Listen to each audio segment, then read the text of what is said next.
would like to make some amendments, some additions to a video that I put out yesterday. When we have more information, we can revise our understanding, right? It's often that when a story is breaking, we don't have enough data points, we don't have enough context to have a well-formed opinion. And I don't disagree with anything I said yesterday, but there's so much more information. So I want to share that video with you here. I posted it on my main TikTok or my main YouTube channel. I didn't mean to. I meant to post it on my backup channel. I'm so sleep deprived that I posted it on my main one. But I am going to post this reply on Parkrose Resistance. So let me first, so you don't have to go over there, let me show you that video, and then I want to add on because there's a lot more here that we've learned in the last day. I want to talk about some reporting that came out this afternoon, and I've referenced it in the one video I've been able to post about what's happening in Maine. News sources in Maine and now Forbes and the AP and other folks are reporting that Markwayne Mullen from DHS is admitting that the gentleman they shot, Mr. Guerrero, is not the person who was targeted and that they made a mistake. He was not the target of their operation. And this is exactly what they said about the gentleman who was killed in Houston last week, who was murdered in Houston last week. Like, oh, initially he was our target and we were doing our thing. And now they're claiming like, we done messed up. And I've been thinking about why that is, why they are admitting that they made a mistake. Why are they saying we didn't do anything wrong when, you know, overwhelmingly ICE defends their actions, even lying, typically lying repeatedly, saying that the person that they have shot was trying to use their car as a weapon, or making false claims about everything that happened until eyewitness accounts come into play, until footage is released. And then suddenly everything changes. They don't necessarily own that they did anything wrong, but like the cases get dropped, right? The prosecutions against the people that they have hurt get dropped. And so I'm wondering why it is that twice this week DHS has been like, actually, we weren't going after these guys. Actually, we maybe screwed up a little bit. A lot bit. They killed two innocent men. They killed two men in the street. Men just trying to live their lives. Fathers trying to live their lives. They shot them because they were inept, because they're unhinged, they're out of control, and because Republicans and establishment Democrats have armed them to the teeth with our taxpayer money. By the way, in both of these instances, today and in Houston, ICE agents were not wearing body cameras. Establishment Democrats told us, we don't need to defund ICE, we don't need to abolish ICE, we just need to make sure, we need to ask them to follow the law, and we need to make sure that we are observing them. They need to be wearing body cameras. That will make everybody safer. And so, you know, Republicans gave how many millions of dollars was it? And Democrats backed it. A number of Democrats backed it, millions of dollars for body cameras. And yet they're not wearing them in either of these instances. But they are admitting that they fucked up. And that's so weird until you consider that actually this isn't the first time that they've admitted wrongdoing, that they've admitted that they haven't followed procedures. And by they, I mean the agents, not DHS, not Kristi Noem, not Markwayne Mullen, not Stephen Miller, not Donald Trump, but individual agents. And I can't help but see the connection in the fact that today, DHS and the Department of Justice dropped a bunch of evidence into the laps of Minnesota investigators around the murders of Alex Preddy and Renee Good. They turned over evidence that they didn't want to turn over. Initially, I kind of bought what we're hearing in the headlines, that they did that because they wanted evidence in another case where Customs and Border Patrol agent, Agent Castro, I'm sorry, I don't remember his first name right now, he shot an immigrant through a door and then lied under oath and said that immigrant had attacked him with a snow shovel. So he's been charged with assault and also lying under oath. And federal investigators wanted the evidence that Minnesota had in that case. And so I thought it was really a swap, because that's what the news is reporting. But then I thought, you know what? This agent Christian Castro, that's his name, Christian Castro. He's been charged. Who else has been charged? I haven't seen a single white agent charged in any of these shootings and any of this violence in any of these immigration raids. So then I went back and I looked up the details of this case of Agent Castro shooting a Venezuelan immigrant in the leg. And as I was searching, I stumbled upon the story from the same time around the murder of Alex Preddy. Do you remember that Stephen Miller said, I had forgotten this until I looked it up. Stephen Miller said that Customs and Border Patrol may have violated protocol in the shooting of Alex Preddy. And as I was rereading this article from January 28th of this year, I was like, oh yeah, I remember thinking that was weird at the time as well. I remember thinking Stephen Miller would say that they done fucked up. That's really surprising to me, especially because he didn't say anything to that effect when it came to Renee Good's murder at the hands of Jonathan Ross, a white man. Oh, and then we get to the fact that the men who killed Alex Preddy, who shot Alex Preddy, were Latino. The Border Patrol agents had Hispanic last names. The names of the agents who killed Alex Preddy are Jesus Ochoa and Raimundo Gutierrez. Do we understand what's going on now? I cannot help but see the pattern there. We don't yet know the names of the agents involved in the murders in Houston and Maine this week, but it will be interesting to see what their names are, because we know that Stephen Miller is a white supremacist. We know that Stephen Miller wants every brown person ejected from this country. Stephen Miller wants to reduce the U.S. population by 2/3 through whatever means: deportation, renditioning, death camps, right? Whatever means necessary. He wants to expel every single person from this country who is not white and does not meet whatever his standard of whatever is. He's a crazy person. He's a vile, evil, crazy person. Anyway, okay.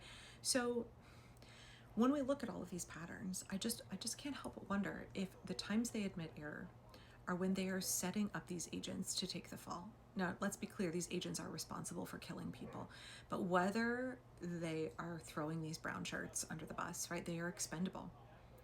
They are going to say, oh, it's the Latino agents who are violent and unhinged. It's not ICE as a whole. Don't look at Jonathan Ross. We're going to name these guys. We're going to say the procedures were not followed and that something wrong was done when the agents match the ethnicity of the people that we want to ethnically cleanse. It's the first they came for poem. I don't understand why any woman or any person of color would work for DHS. I do not understand it. But let's be very clear here. What they want is an all-white, white nationalist paramilitary funded by our taxpayer dollars and used to control and coerce and brutalize all of us. That's what they want. That's their ultimate goal. They're using agents of color. They're using women agents at the beginning, and then they will be expendable. They will be blamed for all of the inconsistencies and the problems. They will be used just like women in Donald Trump's regime, Pam Bondi, Kristi Noem, etc., have been used and like booted to the curb to prove that like women shouldn't be in leadership at all. It should only be white men. Same thing with DHS. It's the same playbook, I suspect. Also can't help but wonder if Donald Trump's meeting with Kash Patel means he's going to get booted to the curb real quick, because they only want white men. They only want white men in positions of power and control. They want everybody else to take a fall. Now we know that the ICE agents involved in this operation are white presenting. We don't know their names. We only have pictures of them. And so I'm not sure if the agenda here is entirely racism in terms of admitting that wrong was done, that ICE didn't follow their own protocol. But obviously you guys with Markwayne Mullin and Stephen Miller, like racism against any person of color who is working for ICE. I don't understand why you guys are doing that. Or any woman, sexism against any woman working for ICE. You know the rate at which Customs and Border Patrol and ICE agents assault women and girls in custody. By the way, I don't have time to make a whole video on it right now, but the reporting around Lorenzo's murder in Houston and how ICE is trying to very swiftly deport the eyewitnesses who saw that ICE murdered Lorenzo, that reminded me of how Customs and Border Patrol and ICE agents have operated for years in the United States. which is that they try and deport witnesses to get them out of the state so that they don't face justice. This is not a new tactic. This is an old tactic. Maybe I should make a whole long video about this, but Border Patrol and ICE have a lengthy history of assaulting women and girls in detention and then quickly deporting them so that those women cannot file cases against them, either lawsuits or attempt to report them to law enforcement. It's a way that men working for DHS have avoided justice and used the deportation system as a free ride to assault women and get away with it. So when I see women working for Border Patrol, I'm like, girlie, do you know what you're supporting? What are you doing? Okay, so I want to talk about a couple more things that have come out since I made that video yesterday. We don't know the names of these men. Senator Angus King told us yesterday, one of the first things I heard about this story was that he said that the agents involved in this murder were not wearing body cameras. Someone at DHS had to tell him that. But the footage has since emerged, and it looks like the men are wearing body cameras. It looks like what's on their person is body cameras. So is there footage and they're lying to us? Because they're lying about it. They're lying about everything. And then secondarily, there is the issue of whether or not ICE is even trying to put together a credible defense for their indefensible, inhumane actions. We saw with Renee Good, we saw with Marma Martinez, we've seen with Lorenzo this past week that ICE claimed this person weaponized their vehicle and tried to ram us with it, and in self-defense we shot them. That's bullshit. The footage in every case contradicts those claims.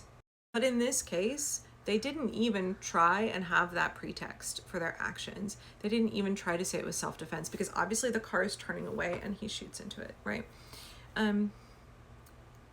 They're weakening their justifications for shooting people in the street. And, I've really been struggling with insomnia a lot lately, so I might have been posting about it at 3 a.m. But I was rewatching the footage and I was reading the way that the agent involved said that he feared for public safety. A man who was driving away from him, he shot into a moving vehicle and killed a man, and said he did it because he feared for public safety. There was nobody else around.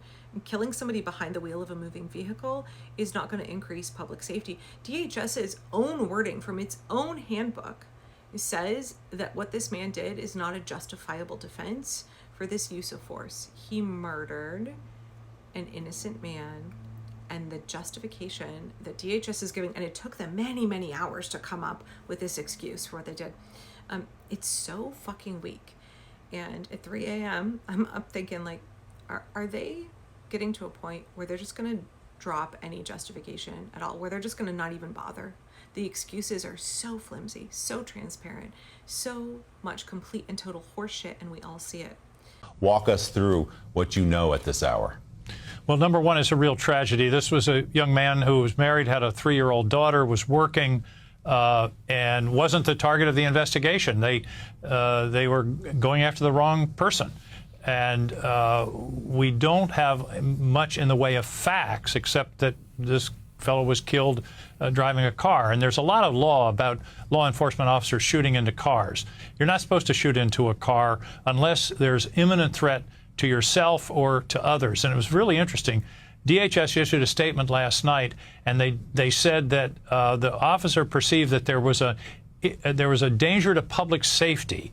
They didn't say he felt endangered himself. It was a very sort of lawyerly worded statement that didn't really defend what happened. What happens now is we've got to have a straightforward, transparent and honest investigation that involves state officials. The people of Maine are not going to buy an investigation that's strictly run by the FBI or DHS. I'm sorry, but they just don't have the credibility. Are they just going to stop bothering to try to come up with an excuse? Because the thing is that the men who murdered Alex Preddy and Renee Good are still free. The man who shot Marma Martinez is still free. And not only that, all 4 of those men are still working for DHS. They are all still employed by DHS. They didn't even get fired. None of them have been prosecuted. So the message being communicated is if you murder somebody in the street, the government will protect you. as long as you are masked, as long as you are carrying out the fascist agenda of Donald Trump, we will make sure not only are you never prosecuted, not only will you get away with murder, but we'll keep you employed. We'll shuffle you around, and we will protect you. We will lie on your name, we will lie on your behalf. We will protect you. We will keep you employed, and taxpayers will fund your salary as you continue to do the job of murdering people in the streets. Now, I realize I was a little bit frustrated at 3 a.m, but it just feels like we're approaching a time when ICE agents can just walk around and like take pot shots at immigrants or anybody that they view as being somebody that they want to take out, right? These are men who are FLARPing, fatal live action role play. These are men living out their violent video game fantasies. They're untrained, unhinged, out of control, entirely lawless. And we are spending hundreds of millions of dollars putting weapons and body armor in their hands so that they can gun people down in the streets and get away with it. I saw Becca Ballant distraught on social media, Congresswoman Becca, distraught over the fact that her Republican colleagues are basically silent and some Democrats silent. How many more innocent people have to be murdered in the street? How much more will we let it escalate? The issue is not whether or not these killings were justifiable. We know that they're not. We know that they're not. They cannot even muster the flimsiest of excuses because they want to be able to do this without having to offer you any excuse, without having to offer any defense. Just like we're Donald Trump's violent paramilitary and we do what we want, right? We do what we want and the government will protect us. The oligarchy will protect us. Republicans will protect us. So you just try and stop us, right? That's what they want. They want you to be so afraid that they can gun you down in the street and that nothing will happen to any of them, that you stay home, you cower in your home in fear of them, and you give over this country to Donald Trump and ICE. That's what they want. That's their ultimate goal. So it's crucial to remember that there is no pretext, there's no context, there's no justification, there's nothing. There's nothing that should allow what these men are doing to become normalized. There's nothing about this that says that these men get to evade justice in the time to come, right? Hey, ICE agents, did you know that there will be a post-Trump era and it is coming very swiftly and there will be no protection for you for the murders that you have committed? In these times, you think you're getting away with it. In this moment, you feel empowered. You feel like a big man for the first time in your life. You feel like you are allowed to do every kind of racism. You are allowed to do every kind of violence that you possibly can, and that the government will protect you. But this government is of limited duration. Their days are numbered. Your days committing violent crimes on the streets of the United States and getting away with it are coming to a close. This is the attitude that we all need to have, because it's not whether or not these killings are justified. They are not justified. The answer to all of this is to abolish ICE. The answer to all of this is to dismantle DHS. I posted on Blue Sky this morning, like, hey, could we all just remember that ICE was formed in 2002. ICE is only 24 years old. We don't have to have ICE in this country. It has not always been here. It is so omnipresent, and we are spending huge amounts of taxpayer dollars on ICE. And they want you to think like this is just the way it is. It's always been this way. 2002. You guys, 2002. If you have primaries coming up, what are the candidates saying? What's their position on abolishing ICE? If you have a Democratic elected, what is their position? Because it had better fucking not be, well, they just need body cameras, or they're doing good protecting our border. What is the position that they're taking up? Because the moderate position is abolish ICE. The popular position, the moral and politically savvy position is abolish ICE. Okay, thanks for letting me add that context. I'm sure there'll be more that comes out over the next few days. These men did not deserve to die. None of these men deserve to die. We actually do not have to accept a reality where ICE is gunning down people in the streets.